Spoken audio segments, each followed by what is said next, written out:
Governments across the globe are going full on. Thou shalt go electric mode, shoving EVs down your driveway, whether you like it or not. EVs are zippy, techy, and can make you feel like Bruce Wayne on wheels. I'm rich. Add to that the fact that these mandates deepen our love affair with importing, hello, China, and could put the economy in a chokehold. Freedom of choice? That's a cute concept for now. Here's the myth-buster moment. EVs are not simpler. They're just a different flavor of complex.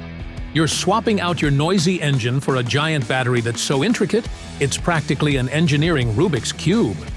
A typical EV battery weighs about 1,000 pounds. Imagine a powerlifter lifting too hard and needs a stretcher getting off the bench. It needs resources like graphite, nickel, and cobalt. And to make one of these, you need to process 500,000 pounds of rock. Like Minecraft. The economics of EVs. For the 1% by the 1%. Let's get real. EVs are not cheap. They're perfect if you're rich, have a garage the size of a mansion, and can afford to plug in overnight while sipping organic kombucha.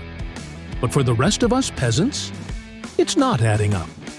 Even with governments throwing around subsidies like confetti, automakers still lose about $50,000 per EV. That's right, these cars are basically sponsored by your taxes. Environmentally clean? More like economically messy. The green trade-offs. Tailpipe-free doesn't mean guilt-free. EVs don't puff smoke out of a tailpipe, but their creation? Oh, that's an environmental plot twist. From mining operations to energy-guzzling refineries and coal-hungry power plants, EV production is just shifting pollution elsewhere, like cleaning one corner of your room and shoving everything under the bed, and the planet still notices. Plus, this disproportionately hits developing nations where resources are stripped, and economies wobble under the weight of your clean car. Consumer choice. Gen Z still wants cars, they just can't afford them. Doesn't kids these days want cars? Gen Z wants cars. They just can't afford them because everything from eggs to EVs costs more than a kidney on the black market. EVs? They're electric luxury items, but quieter and less fun. Meanwhile, internal combustion engines, ICE, diesel, or hybrids are what we call options.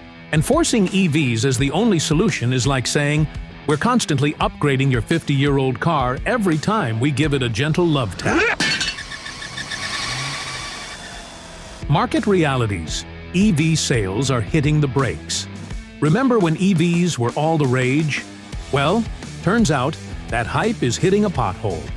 Sales are down 20% in both Europe and the US this year. BYD and Tesla still flexing its muscle in the market, but for everyone else, it's like showing up to a race with your engine praying that it starts. Consumers are voting with their wallets, and they're saying, give us something affordable and practical, not another mandate. Conclusion, don't kill the vibe. Let EVs be an option, not a rule. EVs have a place. They're cool, they're futuristic, and yes, they're fun to drive. But forcing them down everyone's throat with mandates? That's where the wheels fall off. The economic, environmental, and social trade-offs make these policies unsustainable. Consumers deserve choices, not ultimatums. Let the people decide what they want to drive, because at the end of the day, it's our money, our roads, and our choice. It's my life, it's now or never. Smash that like button, drop your EV thoughts in the comments, and subscribe for more automotive truth bombs. And since we're on the topic of EVs, apparently, some owners are ready to bail faster than a speeding ticket. And that's what we're driving into next on Fast.